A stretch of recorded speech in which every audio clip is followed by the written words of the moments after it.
ఓం నమో వెంకటేశాయ. Govinda Govinda Govinda. Hi friends, ఈరోజు మీ ముందుకి ఒక మధ్యతరగతి సమస్యను తీసుకొని వస్తున్నాను. ఇది అందరికి కూడా తెలుసు, కానీ ఈ యొక్క సమస్య పైన ఒక ప్రక్షాళన అనేది ఏ విధంగా జరిగితే బాగుంటుందో మీరే ఆలోచించండి. ఎందుకంటే 25 సంవత్సరాలుగా కాంట్రాక్ట్ ఎంప్లాయీస్ వివిధ వృత్తులలో ఉన్నారు. కోర్టులు కూడా పదే పదే చెప్తోంది సమాన పనికి సమాన వేతనం అని.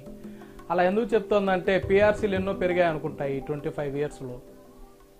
పర్మనెంట్ ఉద్యోగులు ఎంత మటుకు కష్టపడుతున్నారు, అదే కాంట్రాక్ట్ ఉద్యోగులు ఎంత మటుకు శ్రమిస్తున్నారు అనేది ప్రస్ఫుటంగా వారి వారి ఆత్మసాక్షికే తెలుసు. ఎందుకంటే సమాన పనికి సమాన వేతనం అనేది ఎంత నినదించినా కూడా మన ప్రజాప్రతినిధులు దానిపైన మొగ్గు చూపడం లేదు. గల్లీ నాయకుడు కూడా ఢిల్లీ వరకు వెళ్ళిన పరిస్థితి 25 సంవత్సరాల్లో. కానీ కాంట్రాక్ట్ ఎంప్లాయీస్ యొక్క బతుకులు మాత్రం ఏమాత్రం మారలేదు. ఏదో ఆ జీవో ఈ జీవో అనేసి కన్ఫ్యూజ్ చేస్తూ మనల్ని ఇంకా త్రిశంకు స్వర్గంలో నెట్టేస్తున్నారే తప్ప ఎవరు ప్రస్ఫుటంగా ఏ నాయకుడు కూడా ఇది కాంట్రాక్ట్ ఎంప్లాయీస్ జీవితం, వీళ్ళ జీవితాలకు ఒక మంచి అభివృద్ధిని ఇవ్వాలి అనేటటువంటి ధోరణి ఎవరికి ఎంత మటుకు ఉందో మీకే తెలుసు. ఉన్నాయి, ఎన్నో ప్రజా సంఘాలు ఉన్నాయి, ఎన్నో యూనియన్స్ ఉన్నాయి. కానీ ఆ యూనియన్స్ అన్ని కూడా భ్రష్టు పట్టిపోతున్నాయి. ఎందుకంటే ఒక్కొక్కరు ఒక్కొక్క పార్టీ అంటారు, ఆ పార్టీ ఈ పార్టీ ఏదో అనేసి ఎంప్లాయీస్ యొక్క జీవితాలని కాంట్రాక్టు సంఘాలు కూడా, ఉద్యోగ సంఘాలు కూడా చాలా ఆడుకుంటున్నాయి. ఎందుకంటే ఒకరు మతం పేరుతోనో, ఒకరు కులం పేరుతోనో, ఒకరు ఇంకేదో ఉన్నటువంటి వ్యాపకాల్లో అసలు బలహీనత అనేది ఎక్కువ సృష్టించేస్తున్నారు. ఈ విధంగా అధికారులు కానీ ప్రజాప్రతినిధులు కానీ. అసలు మనమేం పెద్ద భారం ఏం కాదు రాష్ట్రానికి. రాష్ట్రంలో ఒక గవర్నమెంట్ ఉన్నప్పుడు ఆ యొక్క గవర్నమెంట్ అనేది వివిధ కేటగిరీలు, డిపార్ట్మెంట్ వైజ్ ఏ విభాగాలు, ఏ కేటగిరీ దాన్ని విభజించి అంతటికీ ఒక ఉపయోగకరమైన జీవోనిచ్చి ఉన్నటువంటి ఈ జీతాల్లోనే టైం స్కేల్ చేస్తే చాలా బాగుంటుంది. మినీ టైం స్కేల్ అంటూ కూడా ఉండకూడదు. టైం స్కేల్ ఉన్నట్లయితే ఓ ఎంప్లాయీకి చాలా బాగుంటుంది. ఈ యొక్క విధానాన్ని కూడా వీళ్ళు 5 సంవత్సరాలు సర్వీసును పూర్తి చేసుకున్న వాళ్ళకి నుంచి వర్తింపజేసినా కూడా చాలా బాగుంటుంది. దయచేసి ఒక్కసారి ఆలోచించండి. ఎందుకంటే వస్తున్నది ఎన్నికలు.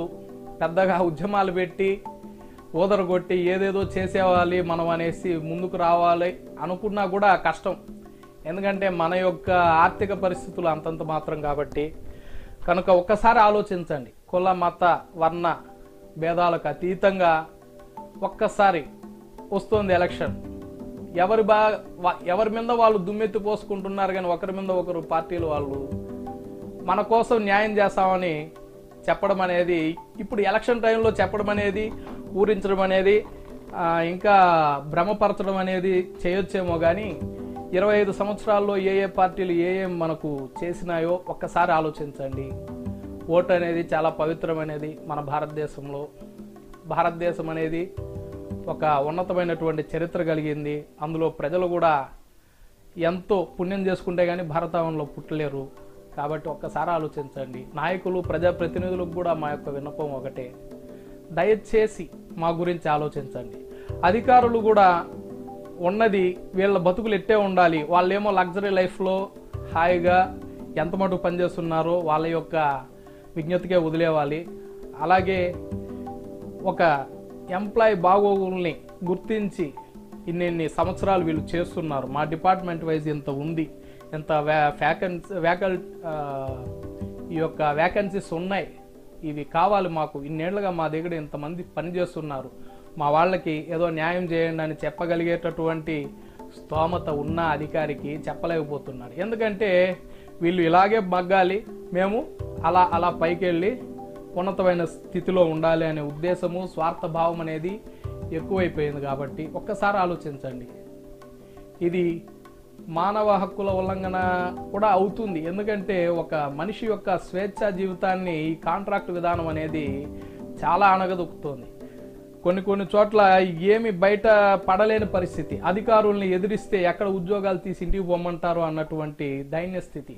ఎందుకంటే ఇప్పుడు ఉన్నటువంటి ఆర్థిక పరిస్థితుల్లో మన యొక్క ఎకనామిక్ అంటే మనకు ఒక ఫిక్స్డ్ రేంజ్లో ఫిక్స్ అయిపోయి ఉంటాయి సమస్యలు కూడా. ఆర్థిక భారాలు, పిల్లల్ని చదివించాలి, ఇంటి బాడుగులు కట్టాలి, పిల్లలని కార్పొరేట్ స్కూల్లో చదివించాలని ఉంటుంది. ఎవరైనా వాళ్ళ పిల్లల్ని ఉన్నత స్థితిలో చూడాలనేటటువంటి కోరిక అనేది అది సర్వసాధారణమైంది. కాబట్టి ఈ విధమైనటువంటి ఫిక్స్డ్ శాలరీలతో, ఈ యొక్క ఫిక్స్డ్ సమస్యలతో అక్కడికక్కడే కొట్టుమిట్టాడేటటువంటి ఈ యొక్క కాంట్రాక్ట్ ఎంప్లాయీస్ యొక్క వ్యధని మీరు బాగా అర్థం చేసుకోండి ప్రతి ఒక్కరూ. ఎందుకంటే ఒక గల్లీ నాయకుడైనా సరే ఢిల్లీ స్థాయికి పోయిన ఈ రోజుల్లో ఒక్క నాయకుడి యొక్క బిడ్డ అయినా కాంట్రాక్ట్ ఎంప్లాయీగా ఉన్నాడా? ఉంటే వాళ్ళకి ఆ బాధ తెలుస్తుంది. నా కొడుకు ఎమ్మెల్యే అయితే ఎంపీ కావాలి, సీఎం కావాలనుకునేటువంటి పరిస్థితి ఈ రోజుల్లో ఉండాలి. కాబట్టి ఈ విధమైనటువంటి విధానాలని చూసి మనము ఎంత మటుకు ప్రక్షాళన చేయాలనుకుంటామో మనకు తెలియదు. కానీ ఇందులో ఒక మార్పు అనేది వస్తే బాగుంటుంది. అధికారులు కానీ ప్రజాప్రతినిధులు కానీ దీన్ని సానుకూలంగా మానవతా దృక్పథంతో ఆలోచించి సరైనటువంటి చట్టం తీసుకురండి. ఈ కాంట్రాక్ట్ ఎంప్లాయీస్ విధానాల్లో సరైనటువంటి చట్టాన్ని అమలు పరచండి. దయచేసి మమ్మల్ని అగమ్య గోచరంగా తయారు చేయకండి. ఎందుకంటే ఎంతో స్ట్రెస్, ఈనాడు ఎంత స్ట్రెస్ అనేది అనుభవిస్తున్నాడో కాంట్రాక్ట్ ఎంప్లాయీ వాళ్ళకే తెలుస్తుంది. కాబట్టి నాయకులు దీన్ని శ్రద్ధగా ఆలోచించి సరైనటువంటి న్యాయం చేయాలి. అలాగే చూస్తున్నటువంటి ఈ యొక్క వీక్షకులందరూ కూడా మీ ఇళ్లలో మీ బంధువులు ఇతరత్ర ఎవరైనా కావచ్చు, ఇరుగు పొరుగు వాళ్ళు, మ్యాక్సిమం 80% కాంట్రాక్ట్ ఎంప్లాయీసే ఉన్నారు. కానీ వీళ్ళకి బలగం అనేది ఏమీ లేదు. కాబట్టి ఆలోచించండి. వస్తోంది ఎన్నికలు, సరైనటువంటి నాయకుల్ని ఎన్నుకోండి. ఈ నాయకుడు ఆ నాయకుడు అనేది ఏమీ నేను చెప్పదలుచుకోలేదు. ఎందుకంటే ప్రజలు ఎంతో అప్డేట్ అయి ఉన్నారు.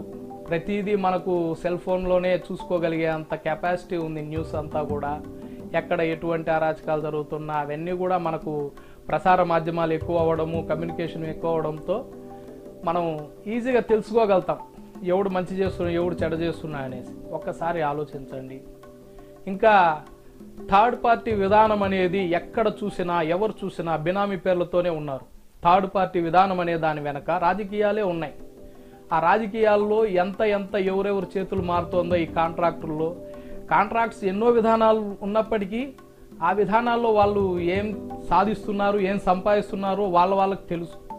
కానీ ఈ యొక్క కాంట్రాక్ట్ ఎంప్లాయీ విషయంలో మాత్రం ఆలోచించండి.